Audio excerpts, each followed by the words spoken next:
ஓம் ஸ்ரீ வராகிதாயே போற்றி. என் அன்பு குழந்தையே, உன் மனசுல என்ன இருக்கு? நீ என்னெல்லாம் செய்யணும்னு ஆசைப்படுற? இதையெல்லாம் சரி செய்யறதுக்காக முயற்சி செய்யறன்னு எல்லாம் அறிந்த இந்த வராகியம்மா இப்போது நீயே ஆச்சரியப்படக்கூடிய வகையில தான் உனக்கான விஷயங்களை எல்லாம் சரி செய்து முடிவை உனக்கான மனமகிழ்ச்சி தரும் வகையில தரப்போறேன். எல்லார் இடத்துலையும் இருந்து பார்த்தா அவங்க பார்வையில அவரவர்கள் செய்யும் செயலும் அவரவர்களுடைய கருத்தும் சரியானதாகத்தான் இருக்கும். ஒவ்வொரு மனிதரும் வாழ்க்கையில ஒவ்வொரு கஷ்டத்தை அனுபவிச்சுக்கிட்டு வாழ்றதால அவர்கள் செய்வதெல்லாம் அவர்களுக்கு நியாயமாகத்தான் படுகிறது. கோடிக்கணக்கான மக்கள் வாழும் இந்த இடத்தில் ஒவ்வொரு மனிதரும் தனக்கென ஒரு நியாயத்தை வச்சுக்கிட்டு வாழ்றதால இங்க கோடிக்கணக்கான நியாயங்கள் இருக்கு. கோடிக்கணக்கான மக்கள் எல்லாரும் தான் செய்யறது சரி, என் நிலைமை அப்படி இருக்குது, நான் செய்யறேன், இது செய்யறதுல எந்த தவறும் இல்லைன்னு எல்லாரும் அவரவர் கருத்துக்களுக்கு அவரே சாட்சியாகவும் துணையாகவும் நிற்கிறாங்க. ஆனா உண்மையிலேயே நீதி, நேர்மை, நியாயம் எதுவென ஒன்று இருக்கிறது தானே. ஒரு விஷயம் ஒருத்தருக்கு நல்லதாகவும் ஒருத்தருக்கு கெட்டதாகவும் இருக்குதுன்னா அதை எந்த விதத்தில் சேர்ப்பது? எல்லாத்துக்கும் நான் ஒரு தர்மம் வச்சிருக்கேன். எது எல்லாருக்கும் சந்தோஷத்தை தருகிறதோ அது மட்டும்தான் இன்பம்.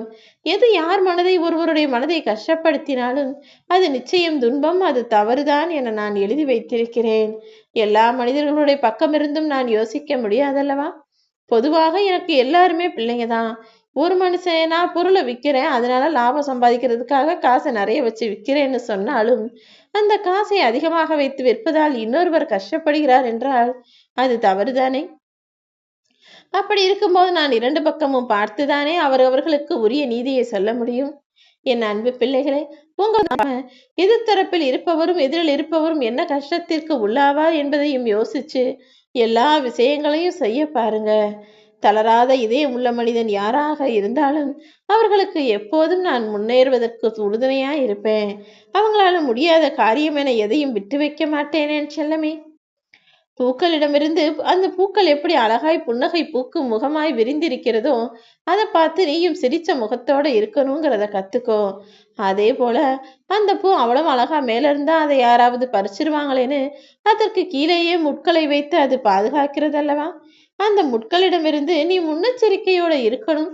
நாம என்னதான் எல்லார்கிட்டையும் சிரிச்சு பேசி பழகினாலும் நம்மையே நாம் தற்காத்து கொள்ளக்கூடிய வகையில் எல்லா விஷயங்களையும் சரியாய் செய்யக்கூடிய வகையில் இருந்து கொள்ள வேண்டுமென அந்த முட்களிடமிருந்தும் நீ முன்னெச்சரிக்கையை கத்துக்கணும். பூக்களிடமிருந்தும் புன்னகை பூக்க கத்துக்கணும். என் அன்பு பிள்ளையான உன்னை சுத்தி நான் நிறைய விஷயங்களை நடத்திக்கிட்டு தான் இருக்கேன். ஆனா அது ஏன் நடக்குது, எதுக்கு நடக்குதுன்னு புரியாம தானே நீ உன் வாழ்வில் குழம்பி தவிக்கிறாய். கலங்காதே. தடைகள் 1000 வந்தாலும் அனைத்தையும் தகர்த்தெறிந்து உன் வாழ்க்கையை உயரும்படி நான் செய்து முடிப்பேன். உன்னுடைய எண்ணம் மட்டும் அழகாக இருந்தால் போதும். உன் வாழ்க்கையவே நான் அழகாய் மாற்றிவிடுவேன் என் செல்லமே. தேவையில்லாம எல்லாருக்கிட்டையும் போய் பேசுறத நிறுத்திட்டு முடிஞ்ச அளவுக்கு அமைதியா இருக்க பாரு. ஏன்னா உன் மனசு புரியாத யாருக்கும் உன் வார்த்தைகளும் புரியாதல்லவா. முதல்ல மனிதர்கள் உன்னை புரிந்து கொள்கிறார்களா என்பதை புரிந்து கொண்டு அப்புறமா அவங்க கிட்ட நீ பேச ஆரம்பி. உன்னை பத்தி சரியா புரிஞ்சுக்காத மனிதர்கள் நீ என்ன சொன்னாலும் அதை தவறாக நினைக்கக்கூடிய வாய்ப்புகள் அதிகம் இருக்கிறதல்லவா. நீ உன் சுயலாபத்துக்காக சொல்ற, சுயநலத்துக்காக சொல்ற, உன் காரியம் முடியணுங்கிறதுக்காக சொல்றன்னு மனிதர்கள் சுலபமாக உன் மீது தவறை தாண்டி போட்டு விடுவார்கள். அதனாலதான் யாருக்கு நல்லது சொல்றதா இருந்தாலும் யாருக்கிட்ட பேசுறதா இருந்தாலும் அவர்களை புரிந்து கொண்டு யோசித்து பேசு என சொல்கிறேன். உனக்கான இதயத்தை கவலையை தாங்கும் இதயமாக நான் படைக்கல. அன்பும் மனிதாபிமானமும் இரக்கமும் மட்டும் கொண்ட இதயமாகத்தான் படைத்திருக்கிறேன். அப்படி இருக்கும்போது அந்த சின்ன இதயத்துல உன் உள்ளங்கை அளவுக்கு மட்டுமே இருக்கக்கூடிய இதயத்துல ஏன் இவ்வளவு கவலைகளையும் கஷ்டத்தையும் சுமந்து உன் மன பாரத்தை அதிகமாக்கிக் கொள்கிறாய் என் செல்லமே. நீ ஒழுக்கமா இருக்க இல்லைன்றது வேற விஷயம்.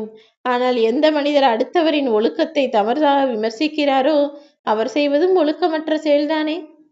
மனிதர்கள் சும்மா எதையாவது யாரையாவது பத்தி பேசணுங்கிறதுக்காக அவங்க இப்படி இவங்க அப்படின்னு ஒருவரை பொல்லாததையும் பேசுபவர்களாக விமர்சிப்பவர்களாக இருந்தால் அதுவும் ஒரு ஒழுக்கமற்ற செயல்தான். என் அன்பு பிள்ளையான நீ ஒருபோதும் அந்த தவறை செய்து விடாதே என் செல்லமே. அடுத்தவங்க ஒழுக்கமா இருக்காங்க இல்லைன்றது உனக்கு தேவையில்லாத விஷயம். நீ உன் வாழ்க்கையை ஒழுக்கமாக வாழப்பார். மற்றவர்களின் குறைகளை சுட்டி காட்டுவதில் கண்ணாடிகளாய் நீ இருக்க வேண்டாம் என் செல்லமே. அவர்களுடைய குறையையும் நிறையையும் பொறுத்து அவர்களுக்கான கஷ்டமும் நல்லதும் நடக்கும். நீயே அடுத்தவங்க செய்யற தவறையெல்லாம் போய் சுட்டி காட்டணும்னு நினைக்கிற? எல்லா மனிதர்களும் தன் குறைகளை மறைப்பதில் முகமூடியை போட்டுக்கொண்டு மாறிவிடுகிறார்கள்.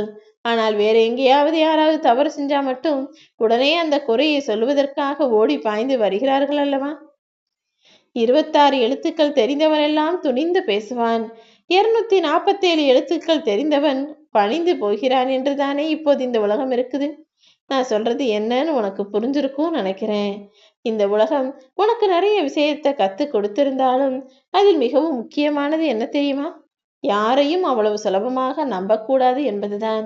உன்னை சுற்றி இருக்கும் மனிதர்களில் யார் எப்படிப்பட்டவர்கள் என்பதை தெரிந்து கொள்வதற்கு முன்பாக எல்லாரையும் மிக சுலபமாக நம்பி எல்லா விஷயத்தையும் சொல்லிவிட வேண்டாம் என் செல்லமே.